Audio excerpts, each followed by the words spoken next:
चला बनवूयात भरलेली पापलेट।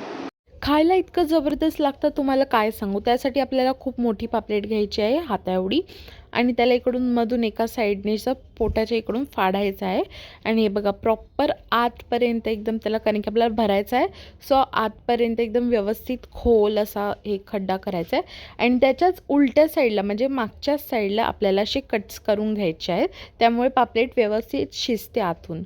आणि नंतर इकडे मी बोंबील घेतलेले आहेत कारण की मी स्टफ जे करणार आहे ते बोंबलाचं करणार आहे, थोडंसं युनिक करूयात।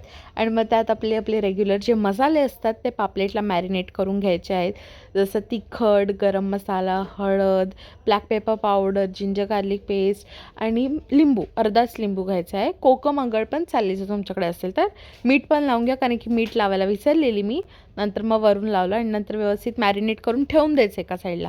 आणि नंतर जे भरायचं आहे आपल्याला वाटपाचा तर त्यासाठी इकडं मी खोबरं घेतलेलं आहे, कोथिंबीर घेतली आहे, मिरची घेतली आहे, 2 पाकळ्या लसूण घेतलेला आहे आणि इकडे पॅनमध्ये फ्राय करायला टाकलेलं आहे म्हणजे शिजवायला। आणि तेच ते वाटपाचं जे पाणी असतं मिक्सरला जे लागलेलं असतं त्यातच मी पाणी टाकून ते सगळं काढून घेऊन त्यात पाणी टाकलेलं आहे आणि इकडे मी बोंबील टाकलेले आहेत।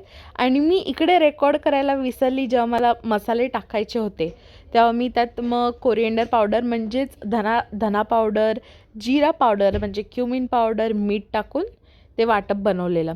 मग ह्यात बघा स्टफ केलं आहे मी, जे वाटप जे होतं ते आपलं गार झाल्यावर वाटप स्टफ करायचं आहे आणि नंतर मग त्याला धागा बांधलेला आहे प्रॉपर कारण की ते निघू नये म्हणून। आणि ते मग रवा आणि जे तांदळाचं पीठ असतं त्याला लावून कोट केलेलं आहे आणि नंतर मग हे आपल्याला मस्त गरम गरम तेलावर फ्राय करून घ्यायचं आहे, दोन्ही साईडनी प्रॉपर शिजवून घ्यायचं आहे आणि इतकं कुरकुरीत आणि हे गरमागरम सर्व करा आणि खावा, खरंच खूप भारी लागतं। हे धागे जे आहेत ते तुम्ही काढा आणि नंतर मग पापलेट जो आहे तुम्ही गरमागरम खावा आणि तुम्ही पण बनवा नक्की आणि मला कॉमेंटमध्ये सांगा कसा बनतोय। आत्तासाठी बाय।